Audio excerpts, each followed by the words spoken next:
So a couple things that you can look at to do to help make the swing direction to the left and the face open for the path. The first piece that I'm always looking at for curvature from a setup alignment is the ball position. So again, all else equal, if I took a normal ball position for an iron for me, which is just forward of my shirt buttons or just forward of center of my body, for me, the more forward I were to put that ball position, or the more forward towards my chest, shoulder, or more towards my left foot, all else equal, would make my swing direction go more to the left. So if I made a swing and the ball position was here in the middle, and let's just say my club path was 0, and I made that same exact swing and the ball position was now here and we measured it, that same exact swing would produce a club path that was more to the left because the ball's more forward, which means it's forward on this arc, which means my club's traveling more leftward and upward relative to a 0 than normal. So if I want to hit a fade, and the bigger the fade I want to hit, the more forward I put the ball. And then the opposite is true. If I want to draw it, I put it back. So more forward ball position for a fade would be a big one. Now the second thing I'm looking at is body orientation. So in terms of weight distribution, again, all these things I'm going to keep saying all else equal because it depends on a lot of other things.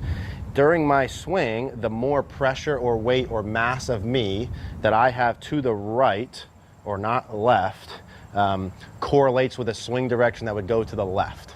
Okay, so I find players that have more pressure right and more rotation throughout the swing have an easier chance of hitting a fade shot. The more pressure you shift left early and stay left this way usually correlates with a draw shot.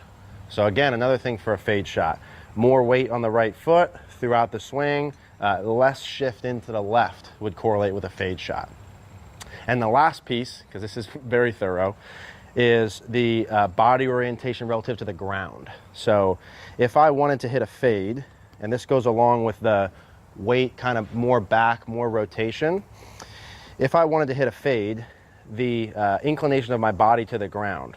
So when I make my downswing, the more flexed forward I am, or chest closer to the ground, here like this, that correlates with a swing direction that's more to the left, which means more fade. If I make a downswing and I have this pattern where my hips go in and my chest comes up and out, that correlates with a swing direction to the right, okay? So if I wanted to hit a fade in terms of my body orientation, I'd have the ball forward, right? I would have me feeling like I'm maintaining my flex forward, chest down for my whole swing, and I'd have my weight middle-ish to back as I rotate. I would not have the ball back, I would not shift way left, and I would not get my chest farther from the ground, as all of those pieces would lead to draw shots. So that's super thorough in terms of all of it. Definitely not doing all those things at once.